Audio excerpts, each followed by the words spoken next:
Hemos llegado al momento a partir de cual la escuela más conservadora de médicos alienistas la, fecha la locura de Charles Ward al realizar en su descubrimiento. El joven hojeó prontamente las páginas del libro y de su descubrimiento de los manuscritos, y evidentemente vio algo que le produjo una tremenda impresión. De hecho, al mostrar los títulos a los empleados, pareció cuidarse mucho de que no vieran el texto del interior, manifestando una profunda preocupación que la importancia del descubrimiento desde el punto de vista de la genealogía o la historia no bastaba para explicar. Al regresar a su casa, dio cuenta de la noticia con cierta turbación, como si quisiera dar a entender la importancia del descubrimiento sin tener que verse forzado a demostrarla.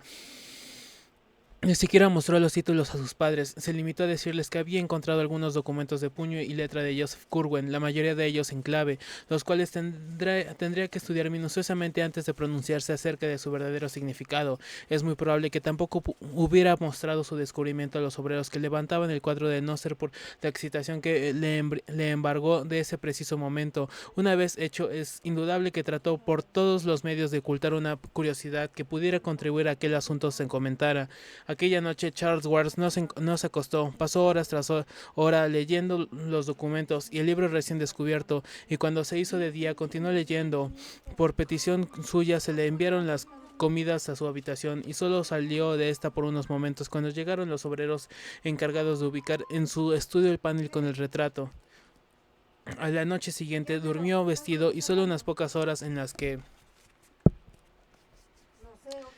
interrumpió su enfebrecido descifrar del manuscrito. Por la mañana su madre le vio trabajando en la copia del documento de Hutchinson, el cual le había mostrado su hijo con frecuencia, pero en respuesta a sus preguntas este se limitó a decir que la clave de Curwen no servía para descifrarlo. Esa tarde abandonó su tarea para contemplar encantado a los obreros que habían venido a instalar el cuadro. Había colocado estos el panel sobre una chimenea falsa dotada de un fuego eléctrico que daba la impresión de ser real, encajándola en un marco que hacía juego con el revestimiento de madera de la habitación. No había cerrado y sujetado a la pared con medio de bisagras, dejando un espacio vacío detrás a modo de la cena. Cuando una vez concluida su tarea se retiraron los obreros, el joven se sentó delante del retrato con la mitad de su atención concentrada en el manuscrito y la otra mitad en el cuadro que parecía devolverle su propia imagen, como si de un espejo se tratara. Sus padres, al recordar su conducta durante aquel periodo, proporcionan muchos detalles interesantes acerca del secreto con que Charles envolvía sus estudios. Delante de los criados raramente escondía el manuscrito que estuviera estudiando, ya que conjeturaba que que la intrincada arcaída caligrafía de Curwen no podía estar a su alcance. Con sus padres, sin embargo, era más circunspecto y a menos que el manuscrito en cuestión estuviese en clave o fuera sencillamente una masa de jeroglíficos desconocidos, como el título al que vendría después, lo tapaba como un papel hasta que el visitante se había retirado. Por la noche cerraba bajo llave los documentos en cuestión, que guardaba en el cajón de una antigua consola, y lo mismo hacía cada vez que abandonaba su estudio. No tardó en volver a su horario y hábitos normales, pero sus largos paseos quedaron interrumpidos. La reanudación de las clases no parecía ser de su agrado y frecuentemente expresaba su intención de no volver a asistir a ellas. Tenía, según afirmaba, que llevar a cabo importantes investigaciones, las cuales le proporcionan más conocimientos de los que pudiera darle cualquier universidad del mundo. Naturalmente, solo alguien que había sido siempre más o menos estudioso, excéntrico y solitario podía seguir aquel rumbo durante muchos días sin llamar la atención. Ward era por naturaleza investigador y eremita, de ahí que sus padres quedaran más apenados que sorprendidos por el sigilo y la reclusión en que ahora vivía. Al mismo tiempo, encontraban muy raro que su hijo no les hubiera enseñado los tesoros que había descubierto, ni les hablara de los datos que había descifrado.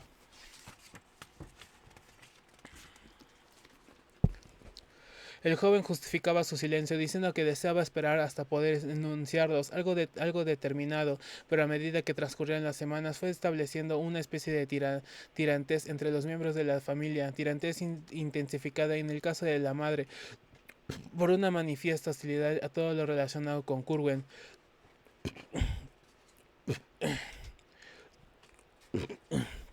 En el mes de octubre, Ward empezó a visitar de nuevo bibliotecas, pero ya no buscaba en ellas las mismas cosas que en épocas anteriores. Lo que ahora parecía interesarle era la brujería y la magia, el ocultismo y la magia negra. Cuando las fuentes de Providence resultaban infructuosas, tomaba el tren de Boston y revolvía entre los tesoros de la gran biblioteca de Copley Square, de la biblioteca de Whittaker de Harvard o del Centro de Investigaciones de Brookline, donde pueden consultarse obras muy raras sobre temas bíblicos. Compraba muchos libros y tuvo que instalar en su estudio nuevas estanterías donde acomodar las obras recién obtenidas.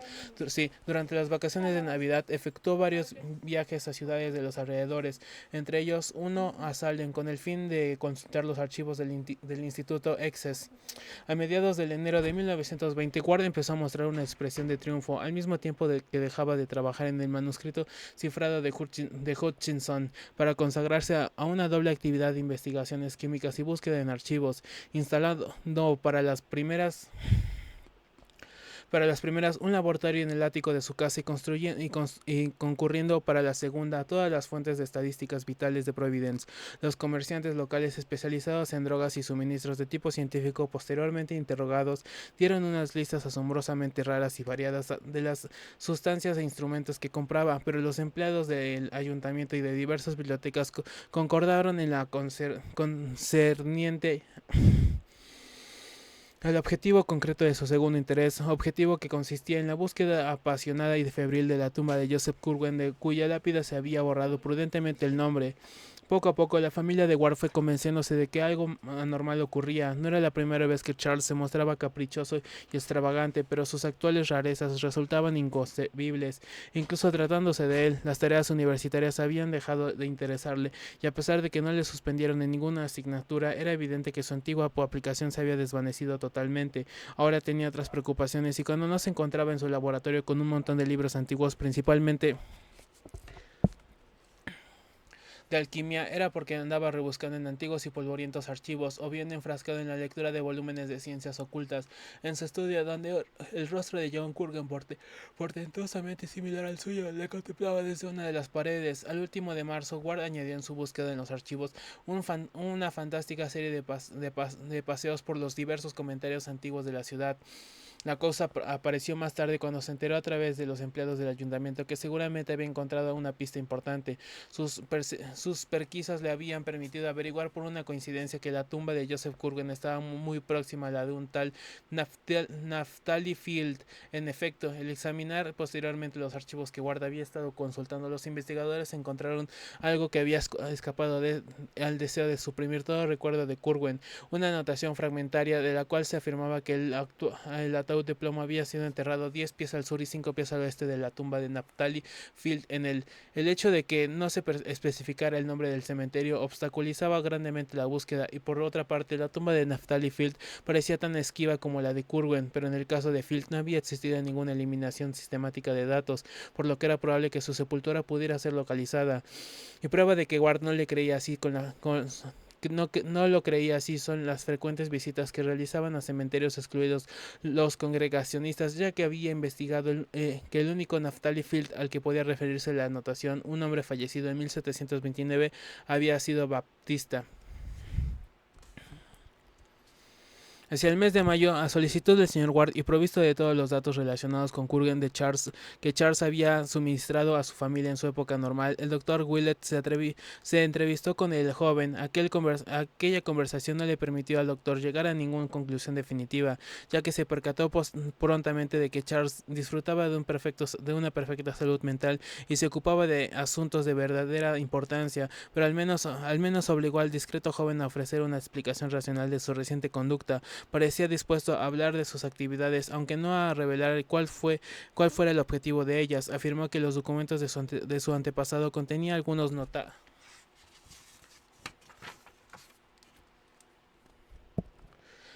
secretos de carácter científico, la mayoría de ellos en clave y de un alcance y solo comparable al parecer a los descubrimientos de Bacon, y tal vez aún mayor. Sin embargo, creían de significado a menos que se relacionaran con un sistema de conocimientos ya obsoleto, de manera que su inmediata presentación a un mundo equipado únicamente con los conocimientos de la ciencia moderna los desposeería de toda espectacularidad y no pondría de manifiesto su dramático significado, para que ocuparan el lugar que les les correspondía en la historia del pensamiento humano tenían que ser relacionados primero con la época en que pertenecía, y él se dedicaba ahora a aquella tarea. Estaba estudiando para adquirir lo más rápidamente posible el conocimiento de las artes antiguas que un verdadero intérprete de los datos de Kurgan debía poseer, y esperaba a su debido tiempo informar cumplidamente al género humano y el mundo del pensamiento.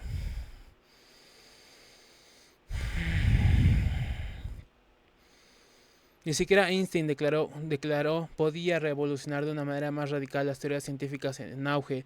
En cuanto a la búsqueda por los cementerios, aunque sin dar detalles de los progresos realizados, dijo que tenía motivos para creer que la mutilada lápida de la tumba de Kurgan tenía ciertos símbolos místicos grabados a indicación suya, y que había dejado por ineptitud los que tan cuidadosamente había borrado del nombre. Consideraba esos símbolos absolutamente esenciales para la solución final del sistema cifrado. En su opinión, Kurgan había deseado guardar celosamente su secreto, y en consecuencia había distribuido de forma extremadamente curiosa los datos que pudiera llevar a la solución de este. Cuando el doctor Willett quiso ver los documentos que con tanto sigilo guardaba, Ward se mostró muy misterioso y trató de salir al paso enseñándole la copia del manuscrito de Hutchinson y las fórmulas y diagramas de Horn, pero finalmente le permitió hojear algunos de los documentos de Kurgan, el diario y notas, el mensaje encabezado por las palabras "el que vendría después". Abrió el diario por una página solicitamente escogida en razón a su inocencia para que Willett pudiera observar la escritura de Kurgan. El doctor la examinó con mucha atención, y de la caligrafía y del estilo, que por cierto parecía responder más por su arcaísmo al siglo XB2 que al XB3 en que estaba fechada. Dedujo que el manuscrito era auténtico. El texto en sí era relativamente anódico, y Willett solo recordaba de él un fragmento. Miércoles 16 de octubre 1754. Arribó a puerto en el día de hoy mi corbeta Wagefal. Trajo 20 hombres nuevos reclutados en las Indias, españoles de Martinicia y holandeses de Surinam. Oído han los holandeses. Han los holandeses ciertos maldados rumores por cuya causa se muestran determinados a descartar.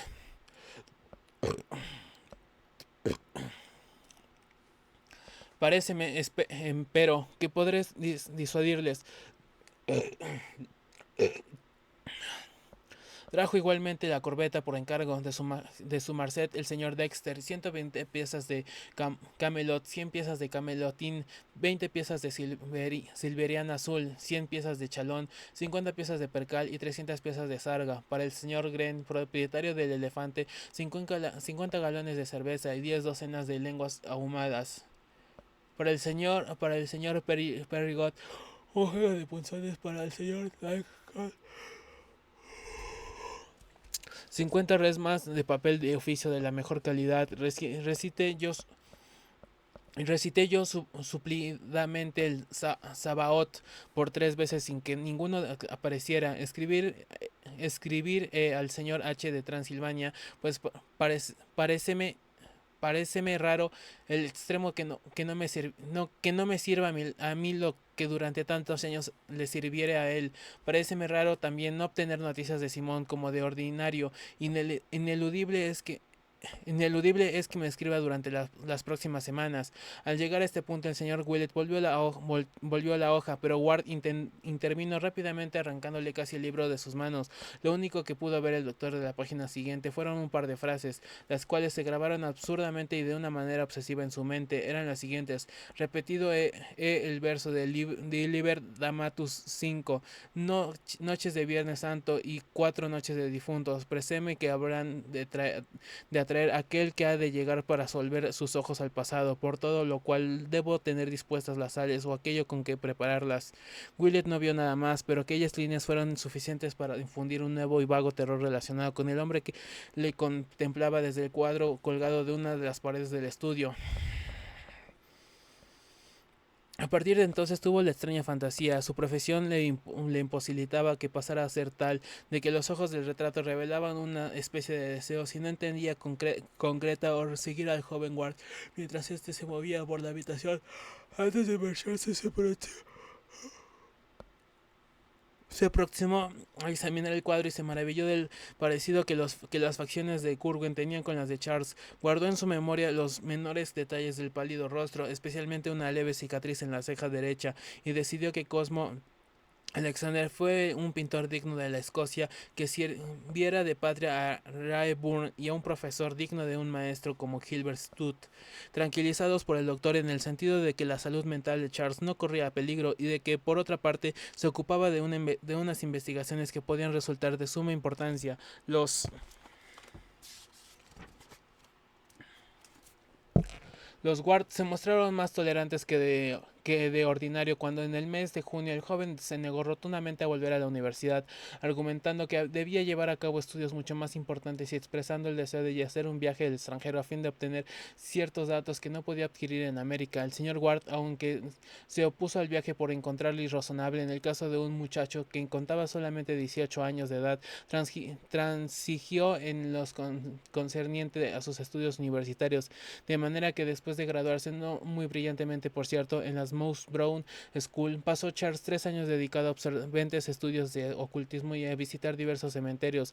Obtuvo fama de excéntrico y fue dejado poco a poco de relacionarse con amigos de la familia. Vivía pendiente de su trabajo y solo de cuando en cuando se permitía hacer un viaje a otras ciudades para estudiar antiguos archivos.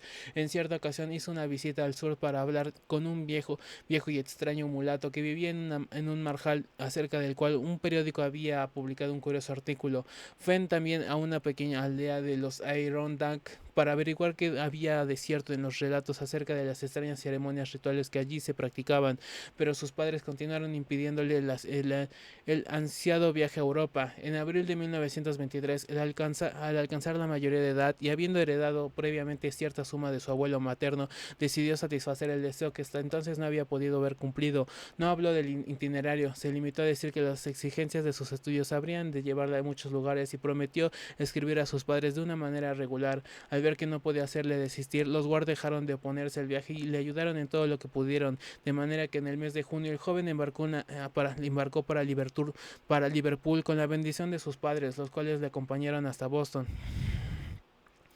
A partir de su llegada a Inglaterra, escribió acerca del viaje, de su feliz estancia y del excelente hospedaje que había conseguido en la Great Russell Street de Londres, donde se proponía permanecer hasta agotar los recursos que ofrecía el Museo Británico de un determinado aspecto. De su vida cotidiana escribía muy poco, ya que tenía muy poco que decir. Los estudios y los experimentos absorbían todo su tiempo y en sus cartas mencionaba un laboratorio que había mostrado en una de sus habitaciones. El hecho de que no hablara de sus paseos por la antigua ciudad tan rica en espectáculos atractivos para un aficionado a las cosas del pasado acabó de convencer a sus padres de que los nuevos estudios de Charles absorbían por entero su atención. En junio de 1924 les informó al joven que por medio de una breve nota de su salida para París, ciudad a la que había hecho ya un par de viajes rápidos con el fin de reunir determinados materiales en la Biblioteca Nacional, durante los 3 meses siguientes solo envió tarjetas postales en las que daba una dirección de la Rue Saint-Jacques y hablaba de una investigación que llevaba a cabo entre los manuscritos de un anónimo coleccionista particular. Eludía a todos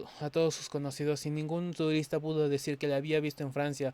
Luego se produjo un repentino silencio hasta que en octubre recibieron los Ward una tarjeta postal fechada en Praga y en la cual Charles le informaba de que se encontraba en un antiguo pueblo donde había ido a entrevistarse con un hombre muy viejo que él era al parecer el último ser viviente poseedor de cierta información medieval muy curiosa.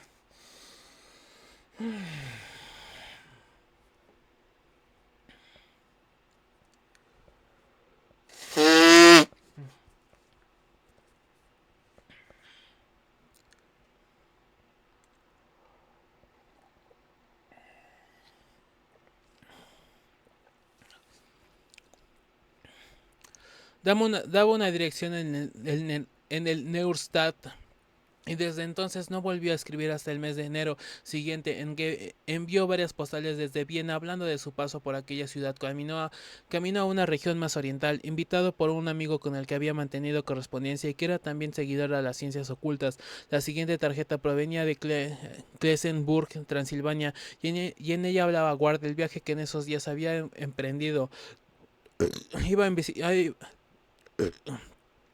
Iba a visitar a un tal barón Frenzy, cuyas propiedades se encontraban en las montañas situadas el este de Racus. A esta ciudad y al nombre de aquel noble debían destinarle la correspondencia. Una semana más tarde llegó otra tarjeta procedente de Racus en la que decía que el carruaje de su anfitrión había ido a recogerle y que partía en dirección a las montañas. Aquellas fueron las únicas noticias de lo cual recibieron de su hijo durante largo tiempo. No contestó a sus frecuentes cartas hasta el mes de mayo, fecha en que escribió para oponerse al plan de sus padres que deseaban reunirse con él en Londres, París o Roma durante el verano. En el curso de un viaje que pensaban realizar a Europa, explicaba en su carta que sus investigaciones no le permitían abandonar a su actual residencia y que la situación del castillo del barón de Frenzy no ayudaba mucho las visitas. Se encontraba en plena zona montañosa y la gente de aquellos contornos temía tanto aquellas propiedades que los pocos que quedaban a visitarla se encontraban allí muy a disgusto. Por otra parte, el varón no era persona cuyo trato pudiera ser del grado de un matrí.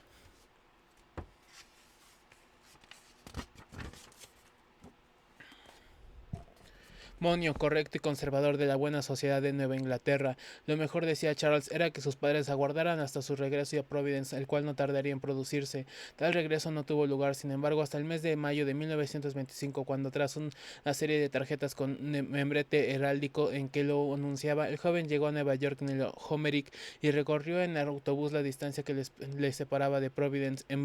Embelezó en aquel recorrido ansiosamente con la mirada la belleza de las colinas verdes y onduladas, de los huertos fragantes en flor y de los pueblos de blancas torres de la antigua Connecticut. Era su primer contacto con la Nueva Inglaterra después de una ausencia de casi 4 años. Cuando el autobús cruzó el Pau Truck y se adentró a Rhode Island, entre la magia de la luz dorada de aquella tarde primaveral, su corazón rompió a latir con rapidez deshabituada. La entrada en Providence por las amplias avenidas de Resboir y Elmwood le dejó sin respiración, a pesar de que para entonces se encontraba ya inmerso en las profundidades de una erudición prohibida. En la plaza donde confluyen las calles Broad, Westbow y Empire, vio extenderse entre él, a la luz del crepúsculo, las casas y las culpas, las agujas y los chapiteles del barrio antiguo. Ese paisaje tan bello y que tanto recordaba, sintió también una extraña sensación mientras el vehículo avanzaba hacia la terminal situada detrás de Biltmore, revelando a su paso la gran cúpula y la verdura suave, salpicada de tejados de la vieja colina situada más allá del río, y la esbelta torre colonial de la iglesia baptista, cuya silueta rosada acentuaba la magia luz del atardecer sobre el verde fresco y primaveral del escarpado fondo. La vieja Providence, aquella ciudad y las misteriosas fuerzas de su prolongada historia le habían impulsado a vivir y le habían arrastrado hacia el pasado, hacia maravillas y secretos cuyas fronteras no podía fijar ningún profeta. Allí esperaba lo arcano, lo maravilloso o lo aterrador, aquello que lo cual se había capacitado durante años de viajes y de estudio. Un taxi le condujo hasta su casa, pasando por la plaza del correo, desde donde pudo vislumbrar el río, al mercado viejo y el comienzo de la bahía, y siguió colina arriba por Waterman Street hasta llegar a Prospect, donde la cúpula resplandeciente y las columnas jónicas del templo de la Christian Science, iluminadas por el sol poniente, lanzaban destellos rojizos hacia el norte. Vio luego las mansiones que habían encantado sus ojos de niño y las pulcras aceras de ladrillo tantas veces recorridas por sus pies infantiles, y al final el edificio blanco de la granja a la derecha. Y a la izquierda el porche clásico y los miradores de la casa donde había nacido. Anochecía y Charles Dexter Ward había llegado a casa.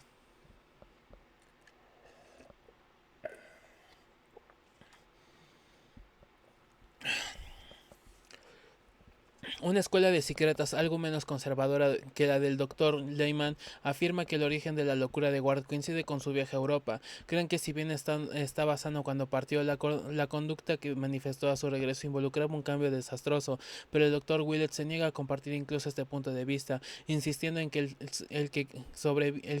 en que sobrevino algo más tarde, imputando las rarezas del joven durante aquel periodo a la práctica de unos rituales aprendidos en el extranjero. Rituales que eran raros en extremo, cierto, pero que no tenían por qué responder necesariamente a una aberración mental por parte del practicante. El propio Charles, aunque notablemente envejecido y más duro de carácter, seguía mostrándose ser cuerdo en sus reacciones y en las varias conversaciones que mantuvo con con Willett mostró siempre un equilibrio que ningún loco, ni siquiera en los primeros estadios de su enfermedad, podía ser capaz de fingir de una manera continuada. Lo que en aquel periodo dio origen a la idea de la anormalidad de Ward fueron los sonidos que todas horas se oían en su laboratorio del desván, en el cual permanecía encerrado la mayor parte del tiempo. Eran cánticos, lentanías propio de Ward. Había algo en la calidad de su voz y en el acento con que pronunciaba las palabras de aquellas fórmulas que no podía por menos de coagular la sangre en las venas de todos los que le escuchaban.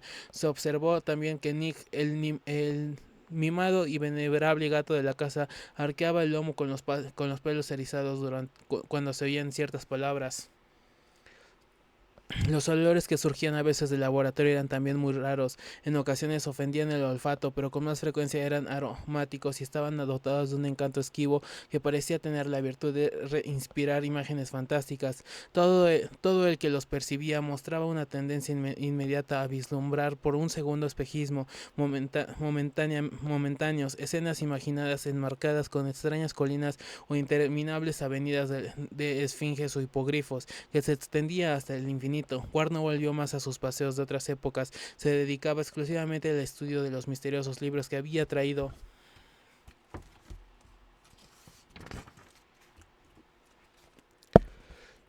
de Europa y al llegar a cabo experimentos igualmente curiosos en su laboratorio explicó que el material que había encontrado en las bibliotecas europeas había ampliado considerablemente las posibilidades de su investigación y prometían grandes revelaciones en años venideros. Su envejecimiento prematuro aumentó hasta el límite de la inadmisible su paciencia con el retrato de Kurgan que colgaba en la pared de su estudio y el doctor Willett se detenía a menudo ante el cuadro después de cada visita maravillándose de la casi perfecta similitud y diciéndose internamente que lo único que diferenciaba ahora a Charles de Joseph Curwen era la pequeña cicatriz de la ceja derecha.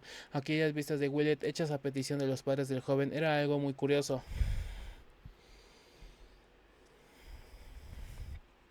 Ward no se negaba nunca a responder a las preguntas del doctor, pero este se percató pronto de que nunca podría penetrar en la intimidad del joven. Con frecuencia observaba cosas muy anormales a su alrededor, pequeñas imágenes de cera o de grotesco diseño en las estanterías o en las mesas y restos semiborrados de círculos, triángulos y pentágonos dibujados con tiza o carbón. En el centro de la amplia estancia, cada noche resonaban igualmente aquellos ritos e invocaciones hasta que se hizo muy difícil retener en la casa a los creados o evitar que la gente comentara furtivamente la locura de Charles. En enero de 1927 aconteció un raro incidente. Una noche alrededor de las 12, mientras Charles entonaba un cántico cuya extraño ritmo resonó desagradablemente en los pisos inferiores, sopló súbitamente una ráfaga de viento helado procedente de la bahía, al tiempo que se producía un misterioso y leve temblor de tierra que no